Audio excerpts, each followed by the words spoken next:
Hello students, welcome back to your economics class. Today we will go through the first chapter, the story of village Palampur. Again, we are going to sum up the entire chapter and do a revision so that you are prepared for your examination. For this, please sit with your textbook, pencil. In case you encounter an extra point or you come across a question forming in your head, you can write them down in your text in your notebooks. Also, mark the answers in your textbooks. I don't want you all to sit with notebooks. Sit with your textbooks so that the text is in front of you when we are discussing different points or different kind of questions or different concepts that we have learned through this chapter. Let's begin.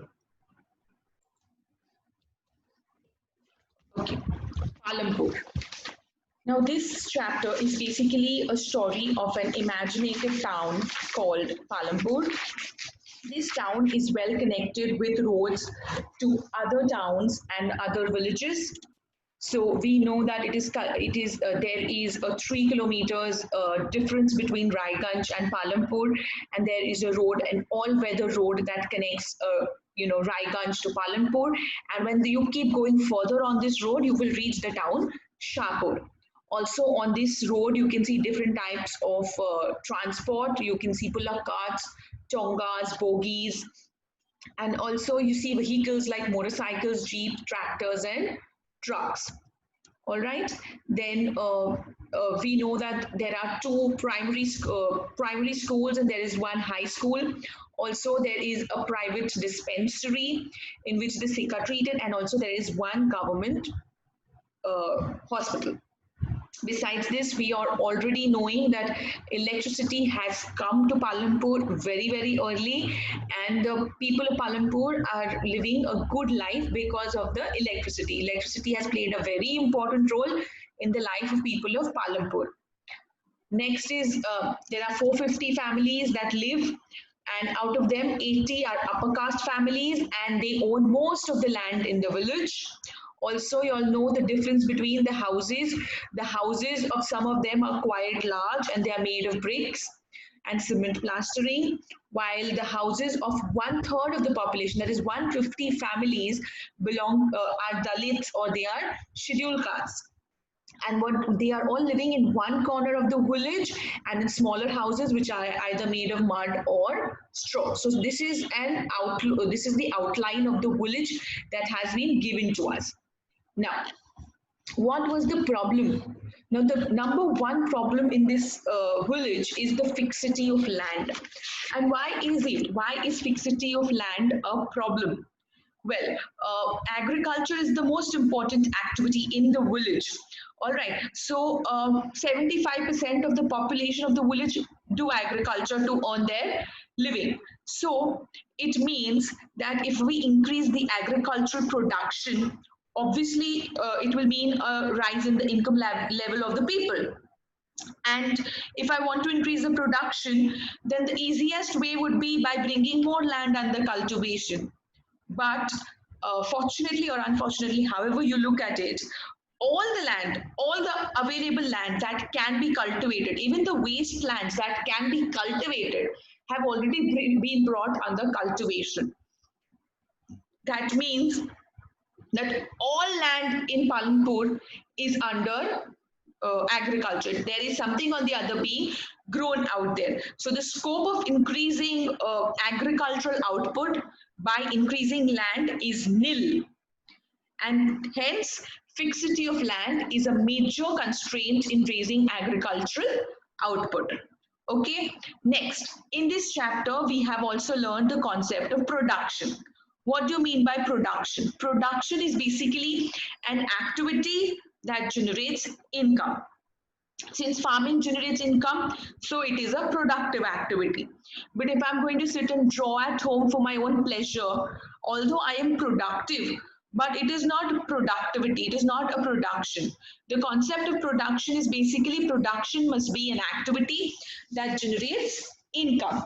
Right now, when I'm teaching you, that is production for me because it is going to bring income to me. Have you understood the difference of production also over here? All right. So now we all know why fixity of land is a major constraint in raising the agricultural output. Next, we had learned the factors of production: land, labor, capital, and human capital. But for a farmer, the farmer needs a land, he needs capital, that is, he needs tractors, plows, etc. And he also needs manpower. Okay, he needs manpower, he needs labor. So the three important factors of production that a farmer needs are land, labor, and capital. Okay, human capital is something we are dealing with the next chapter, as you all are very much aware. People as a resource, and that is entrepreneurship skill and the intellect required to run a business. Okay, now land. What is land? Land is a factor of production which is available to us as a free gift of nature. Why do we call it free gift of nature? Because the society, that is we are not bearing any cost to produce land. We are not making land. We are not bearing any cost for the land production. Also, land is a passive factor. Why? It is a passive factor of production. Why is it a passive factor? Because it does not produce anything on its own. Okay, we can put land to various uses for agriculture production or for construction of houses or for building an industry. For all this we need land, but land in itself is not doing anything alone. So land is a passive factor of production. Next factor of production is labor. Now labor is a human factor of production. That means it is a living factor of production. This factor includes all the mental and the physical activities that are required to process the production. The nature of production activities can differ depending on the activity. The type of labor may differ. Some productive activities may require only manual labor, for example, the ones that are in the agricultural fields, while others may need skilled workers to carry out necessary production activity. Now, what are the characteristics of labor? What are the features of labor? So it is a living factor of production, so you can say it is a human factor. Of course, it is a very active factor of production. Unlike land, which is a passive factor, labor is an active factor of production. That is because without labor, land and capital cannot produce anything. We definitely need labor. Another thing is labor cannot be separated from a laborer. Labor cannot be used without a laborer. Okay, it can only be used when the laborer himself is present. Number 4, labor is mobile. That means that the labor can move from one place to another, from one profession to another. That means it is mobile. And also the bargaining power of a labor is very less than the employer. The employer has more power than a labor. Okay, next, capital. The third factor of production is capital. Now, what is capital? Capital is a stock of man-made goods which can be used further for production. So example can be stock materials, machines, etc. All these are the capitals. And this capital can be divided into two types: fixed capital and working capital. Fixed capital is the stock which is required for production, which can be used repeatedly in the process of production over the years, and it has high value. Whereas working capital, it gets exhausted during the process of production. That means in working capital, you're talking about the raw materials that will end up. So if I take sugarcane to make sugar, my sugarcane is working capital. It's my raw material, but it is going to get exhausted. And for the next cycle, I will need new sugarcane. But the machine that I use to remove the sugar, that will remain as my fixed capital. So even in my next production cycle, it will be the same machine that I use. Whereas the sugarcane will differ. So sugarcane is working capital and machine is fixed capital. Okay, so it also includes cash requirements for meeting routine expenditures of business. It keeps floating in the business. What keeps floating in the business? Working capital. All right. So that means you can say that capital is a man-made factor. Also, it is not a free gift of nature. It can be transferred from one place to another. uh, Also capital, it involves wear and tear. So if you're even if you're talking of the machine will wear and tear over a period of time. That means it will depreciate, the value will depreciate. And finally, capital is also not a active factor of production, it is a passive factor of production, because capital cannot produce anything without labor. All right. Next was the fourth factor of production, that is human capital. Now, human capital and physical capital, these are two different things. Capital has two aspects, human capital and physical capital. Physical capital is the stock of produce means of production, the things that we have already discussed before. The one before this, capital, was basically physical capital, which can be divided into fixed capital and working capital. The second one is the one that we will discuss in the next chapter, that is human capital, that refers to the knowledge and the entrepreneurship skills that are emerged, and this is also now emerging as an equally important factor of production as much as physical capital. All right. Now, in this we had also discussed the major cropping seasons of our nation, and they had discussed a few crops also, how they do it. All right. Another topic that we had seen was how to increase the agricultural output when the land is fixed and fully utilized. The word over there is fully, sorry for the typo. So basically, these are the five most important ways to get more from the same land. All right. So the number one is multiple cropping. We already know what is multiple cropping, the practice of cultivating more than one crop on a piece of land during a year. Of course, it will bring production will increase. Second is, of course, using the new technology or modern technologies, and when you use new technologies, automatically your production increases. HYV seeds, that is high yielding variety seeds. India has been using it. Green revolution came into India since 1960, and it brought HYV seeds, and the farmers have already experienced firsthand the increase in production, and so we know that HYV seeds is one of the most important ways to increase the production from the same piece of land. Next was land reforms. Yes, after independence, government of India have introduced many reforms to increase the agricultural output from the same piece of land by abolishing the zamindari system, so that now the cultivators become the owners of the land. Number two was they have started putting a ceiling or maximizing the amount of land holding an individual can own, so that not particular person owns everything. Okay, so that everyone gets equal opportunities. And lastly, permanent means of irrigation is a very important way of increasing the production, because they already know Palanpur has electricity. That means they can easily keep a tube well or something in their farm, so that they are not dependent on rainfall anymore. They are not dependent on monsoon. So these are the five ways in which they can increase the productivity, or they can get more from the same piece of land. Next is sustainability of land. Now, this is a big danger in the offing, because of when the farmers are using fertilizers, it gets dissolved in the rainwater and it gets washed into the streams and rivers.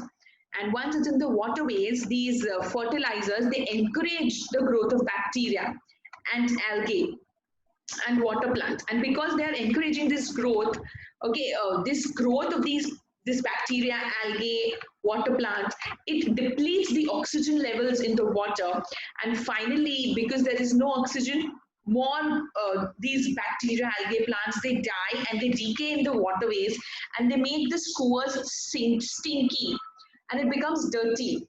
All right, so fertilizers are causing so much of problem. The next one was the pesticides. Now, when we spray pesticides on our plants, what happens? The remnants of the pesticides, they get absorbed by the soil particles, and finally the root bearing crops, they are contaminated. And when as and when the farmers have started using the modern technology, it has led to the degradation of farm. So of course we cannot increase our productivity without these. So uh, you know sus- uh, sustainability of land, sustainability of fertility of soil is also a very serious problem, and the farmers must be aware of these consequences so that they can ask and take appropriate help when required, because we know we cannot produce without these, but we should also be aware of the consequences. Now, another problem of Palampur, or basically all villages, was the uneven distribution of land and shrinking size of holdings, which is another emerging danger.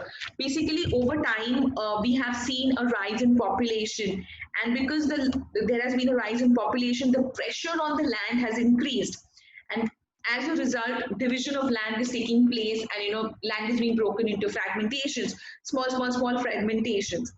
So this is one reason why there is unequal distribution of land. Number two is, the lack of jobs outside agriculture. There is no other alternative to livelihood for the rural people. They are so dependent on agriculture, and they can't see any other way of earning, that there is no other that agriculture now becomes an ancestral occupation. That means it is like heredity, it will be passed on. They don't think further, and because it's like heredity, the law of inheritance comes. We have a law of inheritance which allows division of land property equally among the legal heirs, or whatever is the will or whatever. So because of all this, the land is being broken down into small pieces. And when it's being broken down, the productivity decreases and the income levels decrease. So this is another problem. So we've spoken about three problems. One was land is fixed. Second is the sustainability of land, which is a problem. Number three was unequal distribution of land. Next question that comes is who, so we spoke about three things of land: fixity of land, sustainability of land, and unequal distribution of land. Land is the first factor of production. Now we are going to the second factor of production, which is labor. So who provides the labor in farming? Now in small farms, they themselves provide labor. So they cultivate their own lands, and their families, all of them together cultivate the land, and they are only the laborers. But the big and the medium farmers, they hire farm laborers. And who are these farm laborers? They are the landless, and the small farmers, they become farm laborers because they have no other source of income. Now, when I say that they become, farm laborers, what is the condition of these farm laborers, or these agricultural laborers? Number one, their family income of these agricultural laborers are very low. Okay, their income is low, and also their employment is irregular. That means it is not fixed, it is not permanent. Okay, and sometimes they are even paid by kind. Okay, then they do not have any fixed working hours. So there exists no provision for fixed working hours, so they have to work for how much ever hours they have negotiated or the employer has told. Finally, they often end up in debt. That is because they get into the vicious cycle, because these farm laborers, their wages are very low, and so they need to resort to debts. And when they resort to debts, they get into the vicious cycle of debt, from which they're never able to get out, because even after a little while, again they need more money, they need more money, so they just keep getting into debts more and more. And finally, lots of incidents of child labor is found in the agricultural sector, which is very high in India. So these are the conditions of the agricultural laborers in India.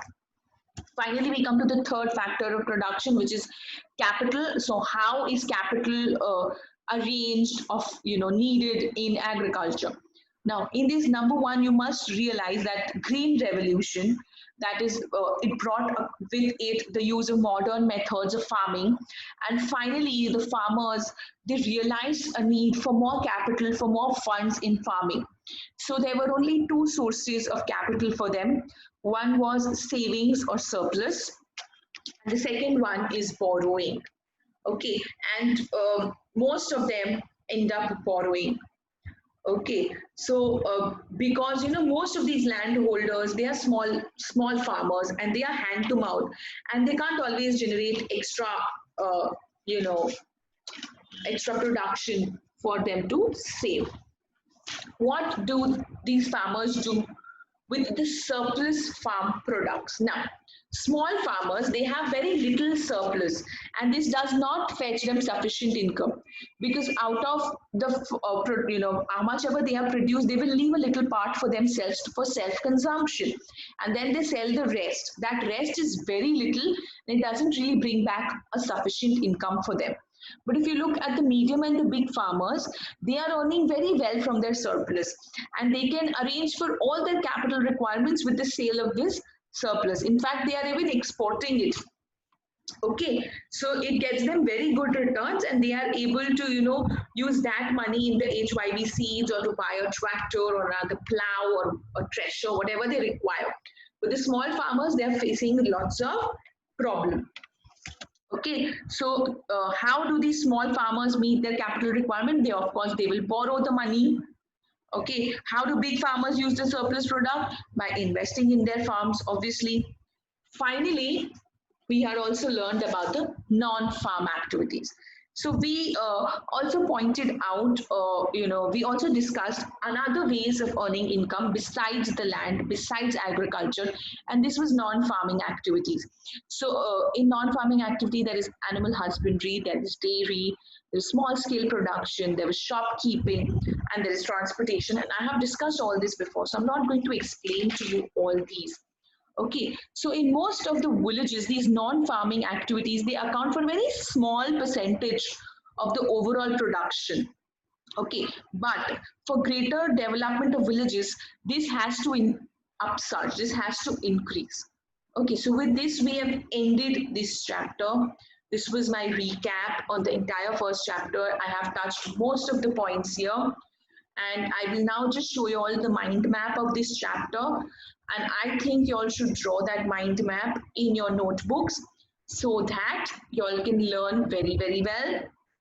Because if you are like me, once you write something, it gets stuck in your brains. And I personally believe that works very, very well. Even if you're not like me, drawing this down in your notebook will help you all in the future. Whenever you all want to revise a chapter, you look at that mind map and everything will just come to you. All right, so I will just show you all that mind map. All right, this is the mind map that I was talking about. I'm just zooming in for y'all so y'all can see it well. Okay, I think I have discussed this last time also with you all, and we have discussed all these. Physical capital is divided into fixed and working capital. This is human capital, there's land, there is labor. Okay, and then farming in Palampur, the land is fixed. How do you grow more crops? Will the land sustain? How is land distributed? The unequal distribution of land. Who provides the labor? How do you get the capital? How is the surplus of farm products? What do they do with it? And then these are the non-farm activities over here. And this is, of course, the introduction of Palampur, which I missed. I started from here. I shall start from here.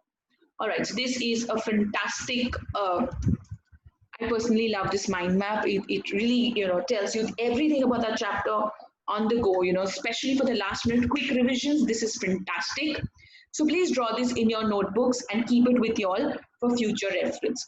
With this, I end today's class, children.